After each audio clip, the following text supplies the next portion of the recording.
بسم اللہ الرحمن الرحیم۔ ڈیئر اسٹوڈنٹس، آج ہم کرچف رولز کے بارے میں پڑھیں گے۔ آپ جانتے ہیں کہ کسی بھی سرکٹ میں دو پوائنٹس کے درمیان پوٹینشیل ڈفرنس نکالنے کے لیے یا کسی بھی ریزسٹر میں سے گزرنے والے کرنٹ کو نکالنے کے لیے ہم اوہمز لا جو ہے اس کو استعمال کرتے ہیں۔ لیکن جب سرکٹ کمپلیکیٹڈ ہو جاتا ہے تو اوہم لا جو ہے وہ اپلیکیبل نہیں رہتا۔ تو جو کمپلیکیٹڈ سرکٹس ہوتے ہیں ان کو سالو کرنے کے لیے ہم کرچفس رولز استعمال کرتے ہیں۔ یہ دو ہیں، پہلے کو کہتے ہیں کرچف فرسٹ رول اور جو دوسرا ہے اسے ہم کہتے ہیں کرچف سیکنڈ رول جو ہے اسے ہم کہا کرتے ہیں۔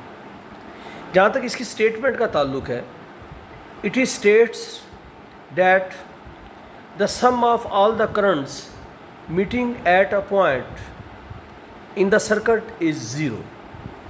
That is, sigma I is equal to zero.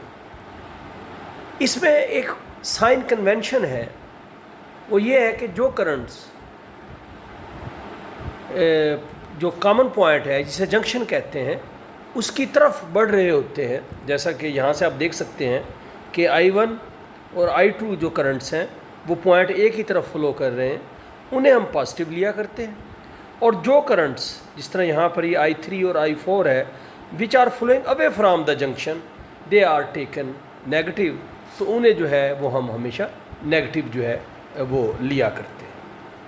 اگر اس سائن کنونشن کو ہم اپنے ذہن میں رکھیں اور پھر تمام کرنٹس کا سم لیں، جیسا کہ میں نے ابھی آپ کو بتایا ہے کہ I1 اور جو I2 ہے یہ پازیٹیو ہے، جبکہ I3 اور I4 یہ دونوں نیگیٹیو لیے گئے ہیں، تو ہم ان تمام کو اگر ایڈ کریں گے تو ہمارے پاس آنسر کیا آنا چاہیے؟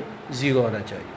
یہاں سے ہم I1 پلس I2 I3 اور I4 کو ہم دوسری طرف لے جاتے ہیں تو یہ ہمارے پاس آ گیا I1 plus I2 is equal to I3 plus I4 جو ہے وہ آ گیا۔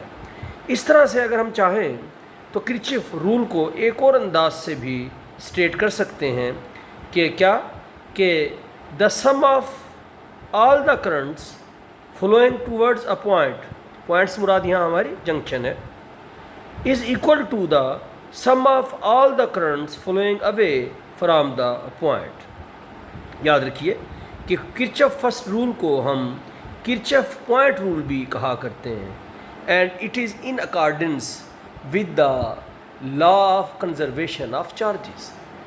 دیکھیے، law of conservation of charges یہ ہے کہ charges can neither be created nor destroyed, کہ نہ ہم انہیں پیدا کر سکتے ہیں اور نہ انہیں ڈسٹرائے کر سکتے ہیں۔